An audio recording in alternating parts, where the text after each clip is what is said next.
Big rule changes are coming to Major League Baseball this season. We're going to try to break it all down into some bite-sized pieces. Let's start on the field. The defensive shift is no more.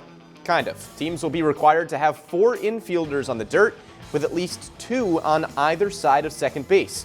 Now, the rule doesn't prohibit a team from putting an outfielder in the infield or the shallow outfield, but there won't be any 4 outfielder alignments.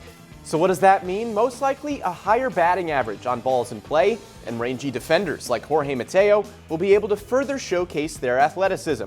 Mateo was 3rd among shortstops in baseball last year with 14 defensive runs saved, and that number could be getting even better this season. Defenses will be playing Baltimore differently too.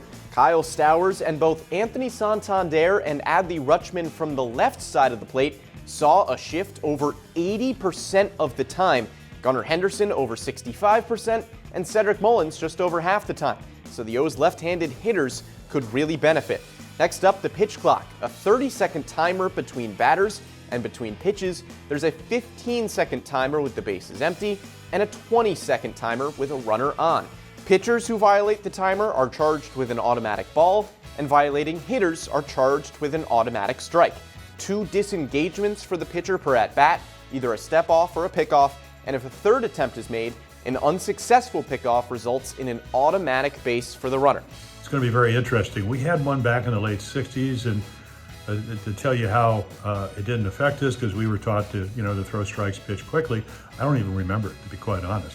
How will that change things? Well, last year in the minor leagues with these new rules, game times were reduced by an average of 26 minutes. My observations early on the new rules implemented by Major League Baseball is that it will significantly impact the pace of play. I saw 2 very high-scoring games with lots of walks, and both of the games I called were under 3 hours. Pitchers and hitters will likely take some time to adjust. Cianel Perez had the 29th slowest tempo in baseball last year, but it shouldn't be a problem for Cole Irvin or Keegan Aiken, who were both top 7 in tempo. Steal attempts per game and the success rate of those steals both increased with the pitch clock as well.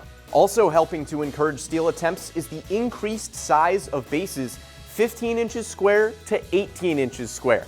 The gap between first and second base and second and third base is now 4.5 inches shorter. Could have a small impact on steals, but it's mostly intended to help reduce injuries. More space to maneuver, fewer collisions. And off the field, the schedule is changing too. Instead of facing division opponents 19 times per season, the Orioles will play the Yankees, Blue Jays, Rays, and Red Sox just 13 times each. That should help Baltimore, considering that in 2022, New York won 99 games, which was 2nd most in the American League. Toronto won 92, which was tied for 3rd most in the American League. And Tampa Bay won 86, and Boston won 78. And there you have it. With those new rule changes, you're all ready to go for the 2023 season.